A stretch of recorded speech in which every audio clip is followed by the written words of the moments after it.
Hello, శాతపడి చేశారు రుద్రయ్య మాట్లాడేది. పోయే ప్రాణమా కావు కావు చెప్పు. కాదు, నువ్వు కాకివే రుద్రయ్య. నేను కూడా సాంబ్రాన్ని మంత్రించాను అనుకో, గుప్పులు గుప్పులుగా పొగొచ్చదులే స్వామి. నాతవర కండలు దిగితే కావు కావు అని 3 సార్లు అరుచా. గొంతులు వచ్చా స్వామి. 3 సార్లు అరిచి నీ పానం పోతుంది. చెప్పు విషయం చెప్పు. కావు స్వామి రుద్రయ్య స్వామి, ఏరే మనిషిని ఒక సంపాద స్వామి, వాడికి శాతగిడి చేయాలా? శాతి గిడి కాదు, శాత బడి. నాకేం తెలుసు స్వామి, బడో తెలుసు స్వామి. బడో లేకపోతే గుడో లేకపోతే సచివాలయం నాకేం తెలుసు.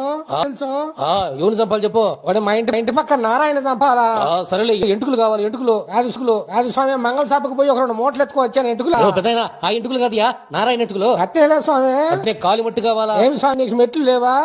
మెట్టు కాదు స్వామి, ఓ నారాయణ కాలి కింద మట్టి. అట్నే స్వామి. అట్నే పాత కొట్లు ఒక జత కావాలి నాకు. స్వామి నువ్వు శాతపడి చేయి స్వామి, నీకు కావంటే కొత్త కొట్లు తీసిచ్చా.